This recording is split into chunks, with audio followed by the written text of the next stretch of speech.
Bonjour à tous, nous sommes dans cette nouvelle vidéo avec un invité plutôt spécial que vous connaissez ou pas, en tout cas nous on le connaît vraiment bien. Il nous a fait l'honneur d'être avec nous pour discuter, pour échanger. Cette personne-là en question a fait une saison juste incroyable.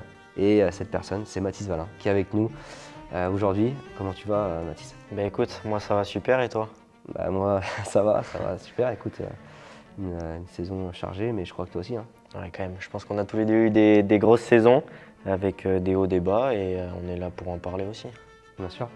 Donc Mathis, comme vous le savez, aujourd'hui il est champion d'Europe EMX 250. Je vais quand même être honnête avec toi, il y a un an, jour pour jour, quand tu as pris le chemin vers Bud, on m'aurait dit dans un an on fait cette vidéo, je te dis que tu es champion d'Europe 250. Je dis pas que j'y aurais pas cru, mais je me serais dit, là le cochon il a mis du gaz quand même. Tu vois. Moi j'aurais été le premier à pas croire non plus. Hein. Bah. J'ai passé une bonne saison, ouais, et c'est vrai qu'il y a un an, moi je me voyais pas du tout là où je suis. Ça c'est sûr à 100%, même si on va dire que je travaille pour ça, quoi. Mais non, c'est vrai que je me voyais pas du tout là. Après il y avait un côté, alors bon, forcément moi je te connais, on a passé 4 ans quasiment, pas tous les jours mais presque ensemble. Il y a un côté qui quand même, t'es sérieux déjà. Donc je savais aussi que le fait d'être sérieux, ça peut payer. Mais c'est surtout la transition 125 250. Nous finalement je crois on n'a même pas beaucoup roulé en 250. À l'époque j'étais rouler en 250 2 temps. Ouais, 250 de temps c'est tout ce qu'on a fait. Voilà. Si on a fait le tout début. Quand j'ai été champion de France en 2021 85 avec toi, Ouais. on a fait la dernière épreuve en 250. 4 temps, ouais. Que je me traînais d'ailleurs, mais Ouais, tu crois? mais c'est tout, je n'avais pas roulé beaucoup avec un 254 ans, j'ai dû rouler une ou deux fois et c'est tout quoi. Et du coup là ouais, la transition ça a été finalement non? Ouais non, ça a été super. Déjà je me suis senti bien sur la Kawa direct donc aucun souci. Le team m'a super bien intégré parce que pour moi c'était aussi du coup nouvelle vie parce que je partais dans le sud. Donc un peu loin d'ici parce que je suis originaire de Vendée pour ceux qui ne le savent pas. Et du coup, ouais, déménagement, changement de moto, un peu de tout quoi. Donc au début c'était quand même un peu dur. Mais je suis un mec qui aime bien vivre solo donc moi ça m'a pas dérangé au début quoi. Donc on va remettre dans le contexte en fait pour ceux qui ne savaient pas forcément comment nous on fonctionnait. Toi Mathis, tu habites à 3 quarts d'heure de chez moi.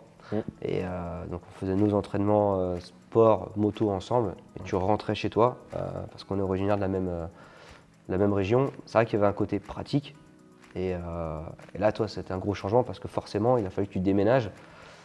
Mais comme je disais, je pense que honnêtement c'était important de pouvoir aussi prendre ton envol, non? Ouais, je pense que c'était, on va dire, vu la saison que j'ai fait, c'était la meilleure saison pour moi, enfin la meilleure saison, façon de dire. C'était le meilleur truc que je pouvais faire des championnats que je faisais. Donc je pense que pour moi ça a quand même été le meilleur choix, ça c'est sûr. C'est sûr que c'était pratique aussi quand j'étais ici parce que même si je me caillais les doigts à venir en scout, faire 45 minutes sous la pluie et tout ça, ouais. mais c'était pratique. Ouais, mais ça te forgeait le mental, c'est bien ça. Ah bah c'est sûr, hein. Mais ça m'a peut-être aidé parce que j'ai plus trop froid aux doigts d'ailleurs, mais, mais voilà. Non mais oui, je pense que ça c'était le premier des points qui était bien, je trouvais, moi déjà de partir chez Bud. Et puis après oui, j'avais aussi, moi je connaissais Bud, pour expliquer un peu aux gens comment ça s'est passé. Moi l'année 2023, elle était commencée. Bon Mathis il sait aujourd'hui, on en parle un peu plus ouvertement, mais avec Fanny, ma femme, on a eu un peu de mal à avoir un enfant. Donc, Mathis, il le savait d'ailleurs, tu étais dans la confidence, toi, lui il savait vraiment tout. Et quand on a su réellement qu'elle allait être enceinte, je voulais aussi consacrer un peu de temps aussi pour passer du temps avec cet enfant forcément. Ouais, c'est normal. Et la saison qui allait suivre, c'était la logique de faire le 2,5 Europe. Donc on sait le temps que c'est, on l'a fait ensemble. Mathis, il a connu aujourd'hui les moyens qu'il a chez Bud. On n'avait pas ces moyens-là, on n'a pas galéré, on a des bons souvenirs quand même. Ouais, non, on a des bons souvenirs. Mais voilà, moi ce que j'ai toujours bien aimé les choses, je ne t'ai jamais plaint. On a toujours fait les trucs. Dans l'organisation des fois, moi j'organisais tout, je sais pas si tu te souviens quand même. Ouais, si, je m'en souviens. Mais c'est du taf et des fois les organisations, il y avait des choses forcément à revoir, tu vois.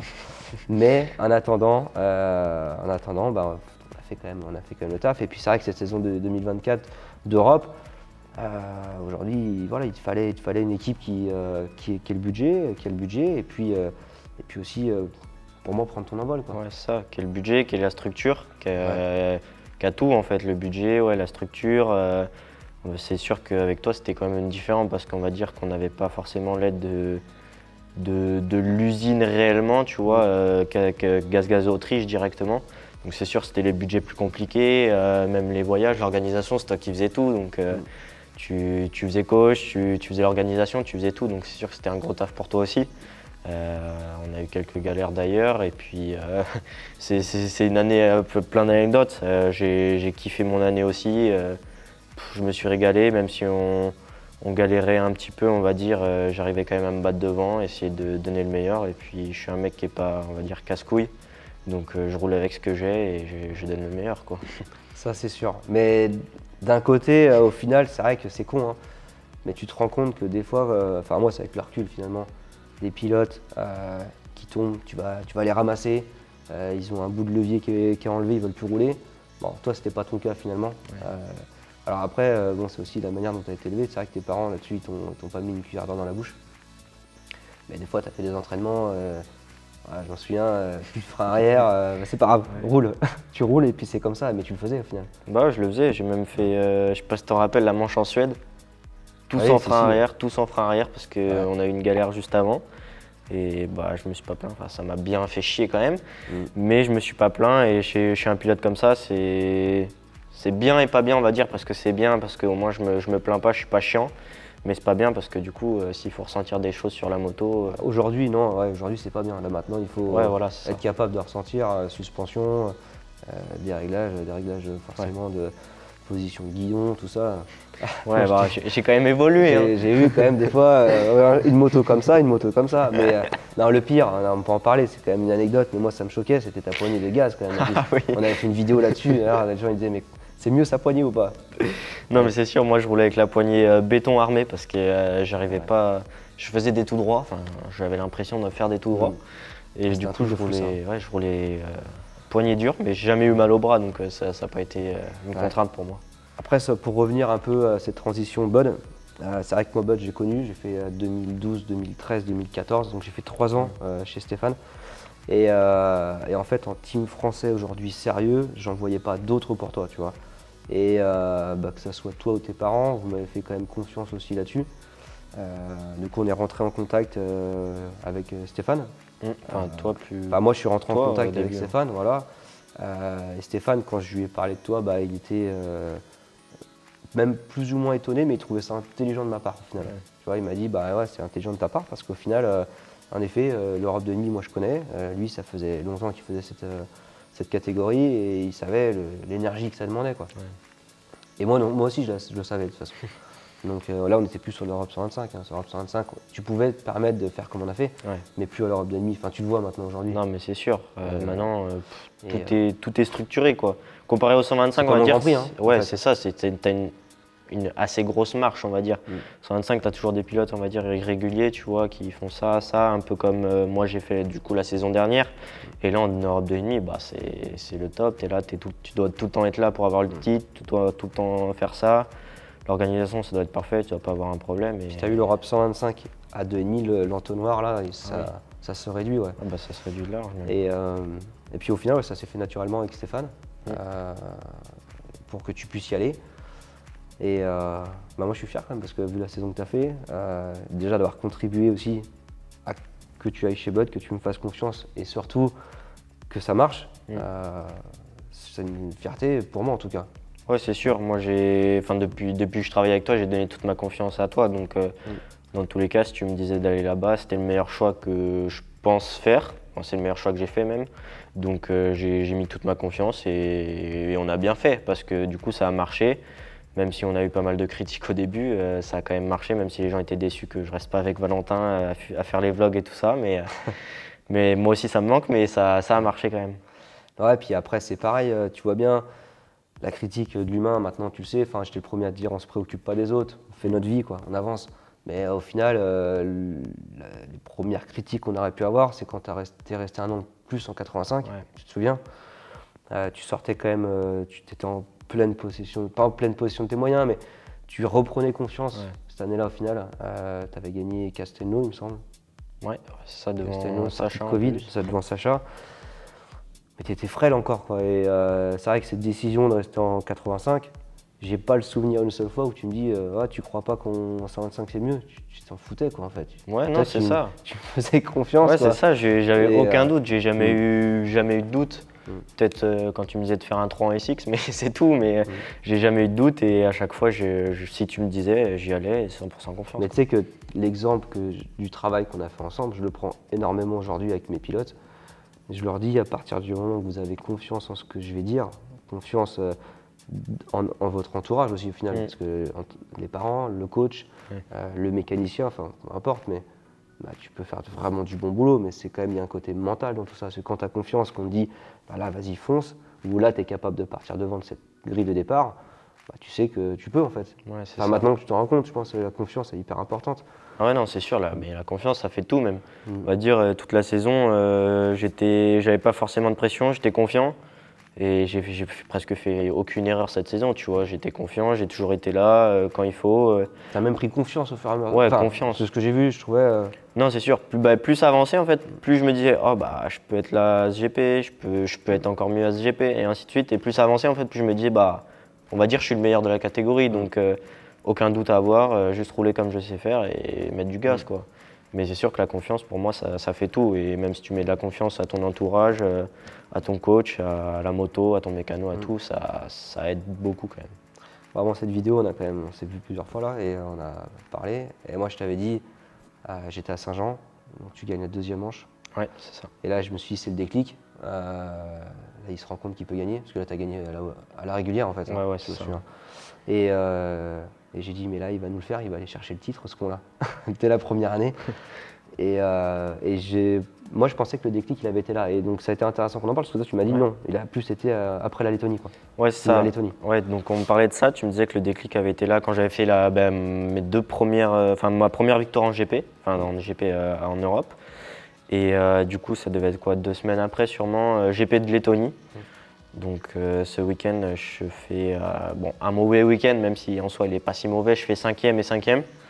Et là, la grosse claque pour moi, je me dis, je passe de faire jouer le podium, gagner des manches et tout, à 5 et 5. Et là, je me dis, mais il va falloir que je me réveille parce que va falloir se réveiller pour avoir le titre. Je suis là pour ça, je suis là pour mettre du gaz. Et pour moi, le déclic, il a été là. Je me suis remis au charbon direct et je ne me suis pas reposé sur les acquis. Et peut-être ce moment de doute, on va dire, m'a permis de basculer mon mindset, on va dire, et avoir beaucoup plus confiance. Mais ça, c'est intéressant là, pour les jeunes qui regardent aussi, parce que là, maintenant, il y a beaucoup de jeunes qui te suivent. Enfin, moi, tous les gamins que j'ai en stage, ils me parlent de toi aujourd'hui. Là, vraiment, tu vois.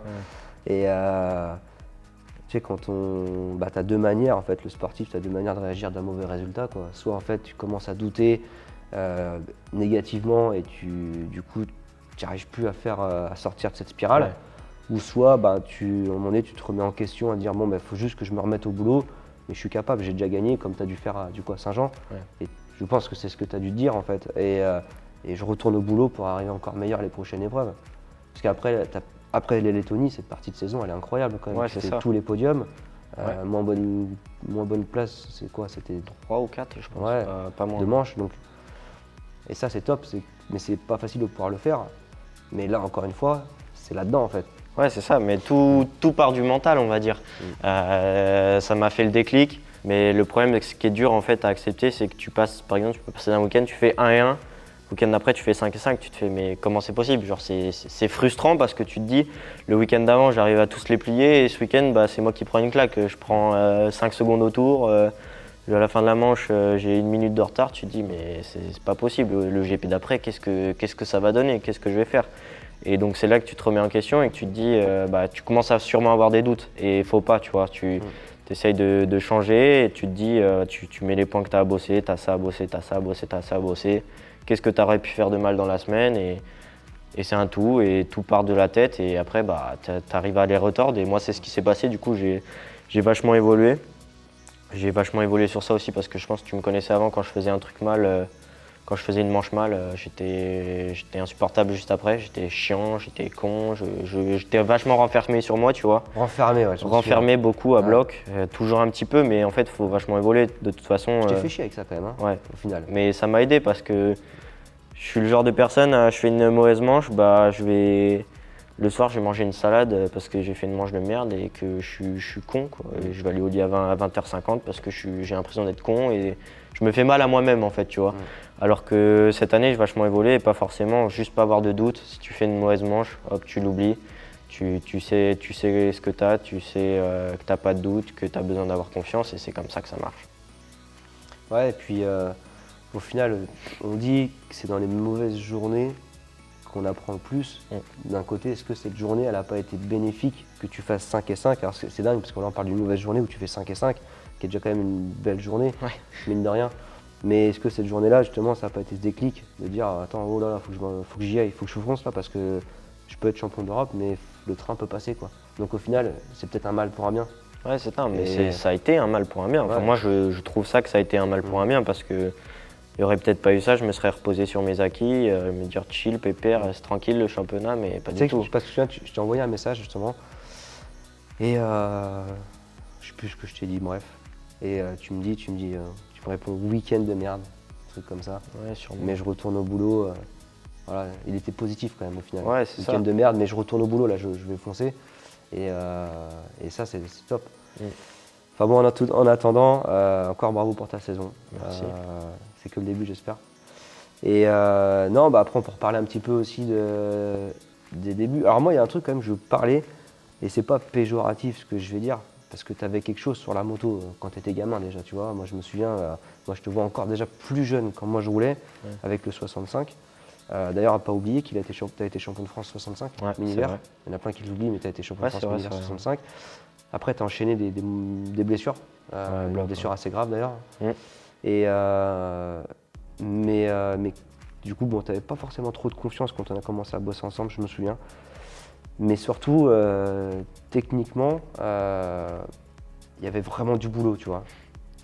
Il y avait vraiment du boulot. Non, mais faut dire. Non, faut être réaliste. Moi, je revois, on va à Calatayud, bon, la piste un peu cochon. Oh, putain.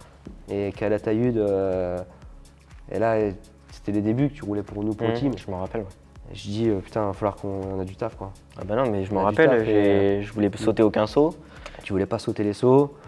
J'avais peur, limite une descente, ça me faisait peur. Enfin, c'était hallucinant. Ah ouais. Alors après, nous, à ce moment-là, il y avait qui avec nous? Il y avait les frères Duhamel. Ouais, Lévi. Et puis bah, toi.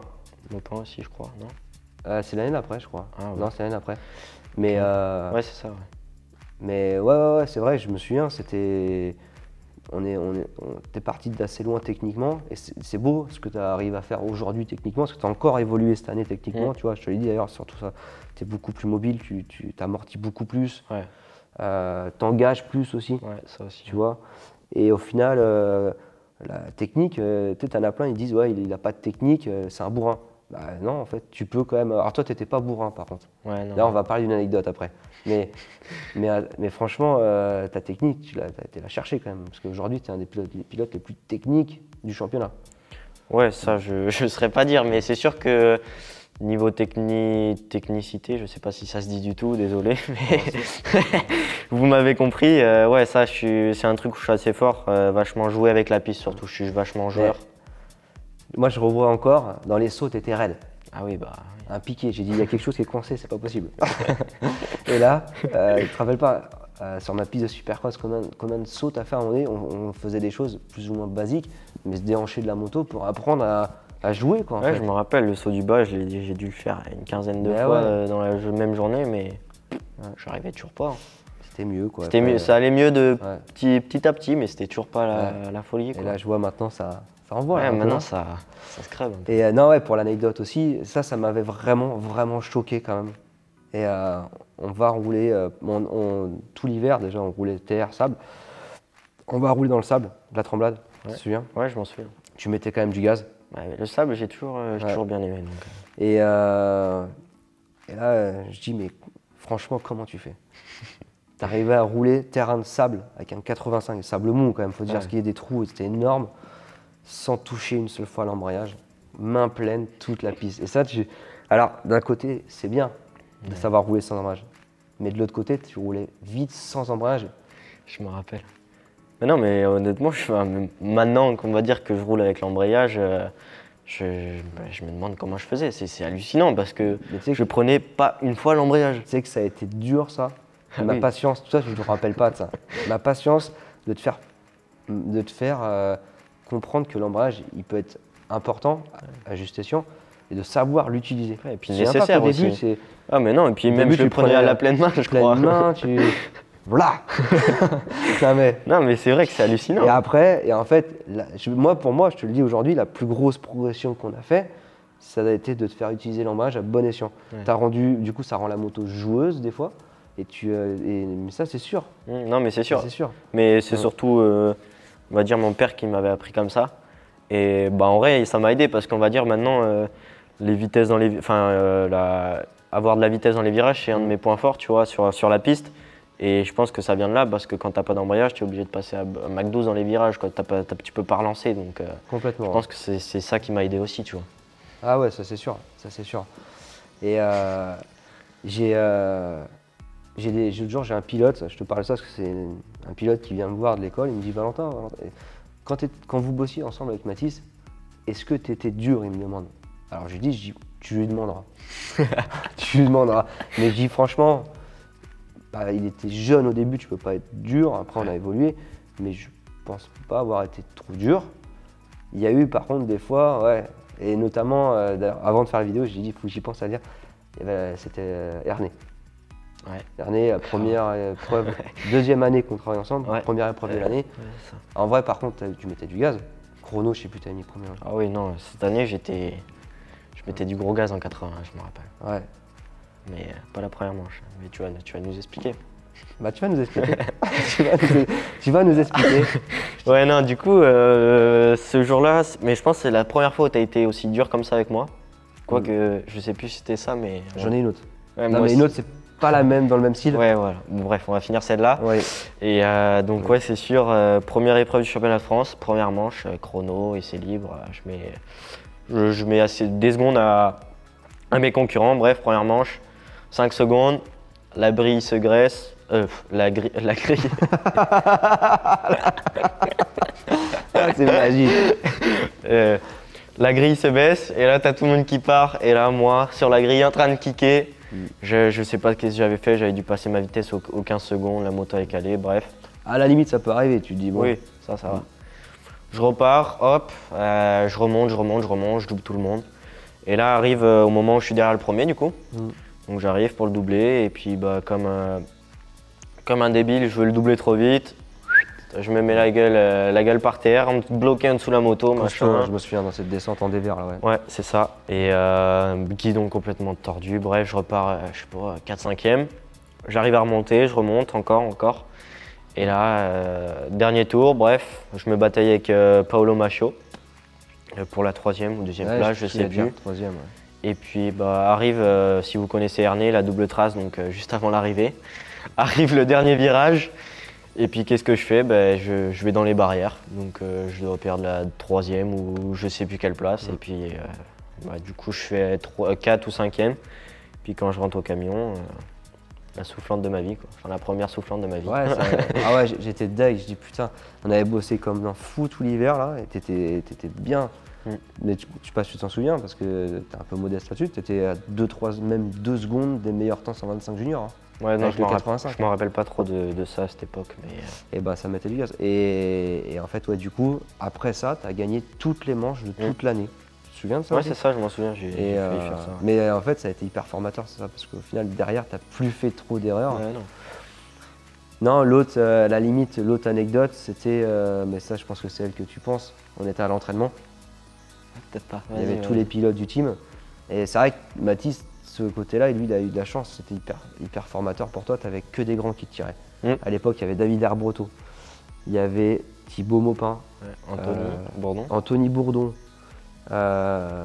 et toi, tu étais là avec le 85, ça tirait un truc de fou. Je m'en souviens, tu n'étais pas si loin que ça, finalement, des fois. Ça allait, ouais. C'était pas si mal.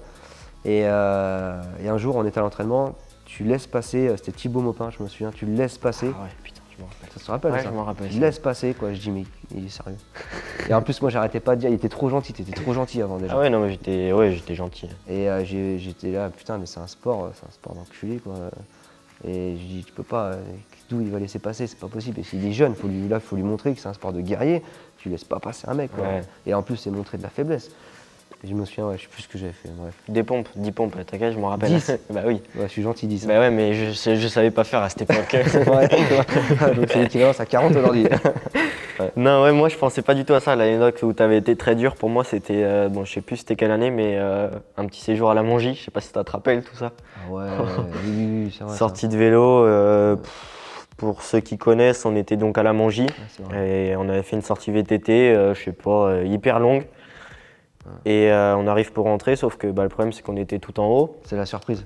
On était tout en haut et du coup il fallait monter le col du Tourmalet, je sais pas si vous connaissez, donc un gros col. Et nous on était là en VTT et après une séance de 4 heures je crois, et monter ça, je ne pouvais plus, les larmes aux yeux presque. Ouais, ça, T'avais été au bout, ouais. Ouais, ça je m'en rappellerai toujours je pense. Ouais. Ah oui, c'est vrai, il y avait ça, je me souviens plus. On va parler maintenant de ta saison 2025 qui arrive. C'est quoi les prochains jours? Donc là, t'es en Vendée, tu vas voir un peu les copains, la famille. C'est ça, profiter un peu, les copains, la famille, tout le monde. Je suis revenu ici, donc on va dire pendant un petit mois. Je repars approximativement le 9 novembre. Donc là, encore nouvelle vie. Je déménage en Belgique, donc à Lommel, parce que le team se situe d'ailleurs juste derrière la piste de Lommel, que tu connais bien d'ailleurs. Je connais. Donc ouais, je déménage là-bas, je vais commencer le travail direct avec eux, donc la moto-usine, le team qui parle que anglais maintenant. Et... Tu parles anglais maintenant? Maintenant je parle anglais. Ouais, j'ai vu. Maintenant je parle anglais, donc ça va. Et puis ouais, c'est ça, donc GP l'année prochaine. Encore une nouvelle étape, des nouveaux pays à découvrir, des nouvelles pistes. Et puis je pense que je vais me régaler dans tous les cas, je pense que ça va être une année encore incroyable.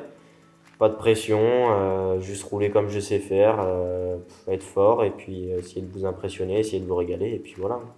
J'ai pas grand chose à dire de plus. Tu t'es donné un objectif de résultat ou plus le prendre un peu comme cette année et J'ai pas forcément d'objectif, on va dire que bon, j'en ai un, mais vous allez me prendre un peu pour un fou quand je vais vous le dire. Mais en gros c'est simple, moi j'ai envie de faire les nations. Donc va falloir que je me sorte les doigts du cul cette année et mettre du gaz en GP et je serai pris pour les nations l'année prochaine. Et on va dire que c'est un peu mon objectif, on va dire que ça me fera une récompense en mode j'ai bien roulé cette saison, ils me choisissent moi, donc ça veut dire que je suis le meilleur français, on va dire en 2,50. Et on va dire que c'est un peu mon objectif pardon. Je vais aller aux États-Unis, vu que je roule chez Kawa la moto pro circuit et voilà quoi. Ah, c'est un gros programme, c'est surtout un bel objectif. Après, moi j'ai mon idée un petit peu de ce que je pense que tu es capable de faire. Mais je vais le garder pour moi, je ne veux pas non plus cette pression pour que tu le saches, mais j'ai déjà un peu mon idée. En tout cas, si tu la prends comme cette année, il n'y a pas de raison. Non, c'est sûr, on verra. Je pense que la transition Europe mondiale est haute, mais si tu arrives à avoir cette confiance que tu avais cette année, les départs, tu es un bon starter cette année. Ça, c'est la clé. Toujours. Ça, depuis qu'on a bossé ensemble, ça a toujours été. Et puis, de toute façon, dans la moto, la clé, c'est le départ. Hein. Tu pars devant, c'est sûr que ça change ta course complètement. Exactement. Donc, en fait, le rythme, tu vas vite le prendre en partant devant. Et je pense que ça va être déjà un bon point. Partir devant. Non, le plus dur, désolé de te couper, mais le plus dur pour moi, ça va être plus, je pense, niveau récupération. Parce que ça fait des gros week-ends. Les voyages, les changements d'heure, des fois si on a d'autres pays, ça va être le plus dur pour moi je pense parce que niveau rythme, on va dire que cette année on avait un gros rythme à l'Europe, ceux qui étaient devant. C'est sûr qu'il y a des secondes à aller chercher, hein, je suis pas con, et un rythme à aller chercher parce que c'est pas le même en GP, mais je suis pas forcément plus inquiet de ça et on verra, mais pour moi le plus important ça va être la récupération, et les nouveaux trucs à côté que j'ai pas forcément vu en GP quoi, en Europe pardon. Ouais, c'est sûr que c'est un autre format. Il faut en prendre conscience. Enfin, moi, je sais que quand je suis passé de Europe à Grand Prix, ça m'avait changé sur le format, si tu veux. Ouais, c'est ça. Format, les pays, parce que déjà la première Argentine, donc déjà ça te change d'aller en Espagne à 7 heures de route. Quoi. Tu prends l'avion, c'est l'Amérique du Sud. Donc c'est la vitesse, moi j'ai vu cette année, celui avec qui tu te battais, qui était même un peu en dessous finalement à la fin. Il a fait un Grand Prix, je crois qu'il fait podium. Ouais, c'est ça. Faut pas trop s'y fier, mais ça parle quand même un peu. Je veux dire, à un moment donné, il fait pas podium en claquant des doigts, il l'a mérité. C'est que votre niveau était bon. Moi, je regardais les écarts aussi des chronos des fois, Grand Prix, c'était pas à la ramasse. Il y avait un gros niveau quand même cette année. Avec du travail, la continuité de ce que tu fais, voilà, ça peut faire des belles choses. Et puis, tu parles des US, tu sais ce que j'en pense. J'ai toujours parlé des US, ouais.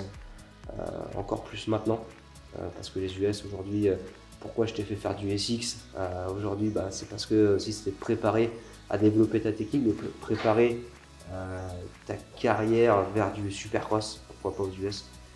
Et tu as continué d'ailleurs, j'ai vu, tu as fait du supercross cette année. Ouais, cette année j'en ai fait un peu. Bon, j'ai pas fait de course, hein, mais j'ai fait du supercross cet été du coup chez Bud, parce qu'ils ont leur terrain et eux aussi sont assez ouverts d'esprit, on va dire, sur le supercross. Donc j'en ai fait, ça m'a fait du bien d'ailleurs d'en faire, d'avoir ce petit truc encore, de s'amuser dans la saison quand tu commences à en avoir un peu marre de faire du motocross, et ça te fait changer un petit peu la tête, les trucs. Et puis ça fait du bien, mais c'est sûr que ça c'est un truc qu'il faut toujours garder, parce que moi, ceux qui me suivent, vous savez très bien que mon objectif c'est d'aller aux US, dans tous les cas faire du supercross, du motocross, et ça faut surtout pas l'oublier, quoi. Et c'est sûr qu'on a commencé déjà très tôt, enfin dès qu'on a commencé ensemble, on a commencé en SX, et je pense que si je vais aux États-Unis, c'est ce qui m'aura aidé, quoi. Ah, tout à fait. Ouais. Enfin, je vois ce que tu fais un peu quand même, parce que c'est pas parce que je suis plus là que je suis plus sur les réseaux et tout ça, mais je vois d'ailleurs que tu as ouvert une plateforme, là, My Moto Coaching, que du coup le team ça s'est quand même bien passé cette année. Et puis qu'est-ce que tu fais toi l'année prochaine? Enfin, tu vas peut-être pas tout dire forcément, mais tes projets et puis un peu tout ça, quoi. Oui, ouais, ça, on a fait pas mal de choses. My Moto Coaching, une plateforme de coaching en ligne, en vidéo. Voilà, donc on a fait de la vidéo cette année, mais là c'était moins vlog. Ouais. On a fait moins de vlogs d'ailleurs, tu as dû voir. Non, ouais, j'ai vu en plus. C'est vrai que nous, j'ai fait des vlogs, c'était naturel en fait. Ouais. Non, c'est vrai, c'est sûr. Et puis ça nous fait des putains de souvenirs, tu vois. Quand je serai plus grand, je regarderai ça et je me dirai putain, c'était cool. Donc là, c'est plus des vidéos, là c'est des vidéos pro, hein. On a fait une équipe de tournage, on a fait des vidéos de coaching. Ouais. Parce que j'y crois, d'apprendre la moto avec des vidéos de coaching. Et puis, il y a le team, 2025, on continue, même programme, Elite, Supercross. Peut-être faire 2 courses aux US, j'ai vraiment bien aimé. C'est dommage d'ailleurs qu'on n'a jamais eu l'occasion de pouvoir y aller ensemble. Ouais. Non, ouais, c'est sûr. Mais par contre, c'est vraiment top. C'est pour ça que je t'encourage à y aller, parce que c'est top. Justement, on est sur un format qui, je trouve, qui est top en tant que pilote. Puis il y a plus d'argent, il y a plus les circuits, enfin c'est une globalité, quoi. C'est une globalité, quoi. Voilà, et puis sinon à part ça tout se passe bien. Ma petite vie avec ma femme Alma, du coup. Le petit bébé. Profiter d'Alma. Et écoute, moi ça m'a bien plu, cette petite soirée à discuter. Ouais, moi aussi ça m'a régalé. Puis au moins voilà, vous avez des nouvelles de Mathis, et bonne saison à toi pour 2025. Merci à toi aussi, bonne saison, bisous au bébé, bisous à Fanny, bisous à tout le monde, et puis avance dans tes projets. Hein. Puis je viendrai sur un Grand Prix l'année prochaine. Ouais, parfait, c'est sûr, au moins un, je viendrai. Pas de soucis, moi ça me va. À bientôt. Ciao. Ciao.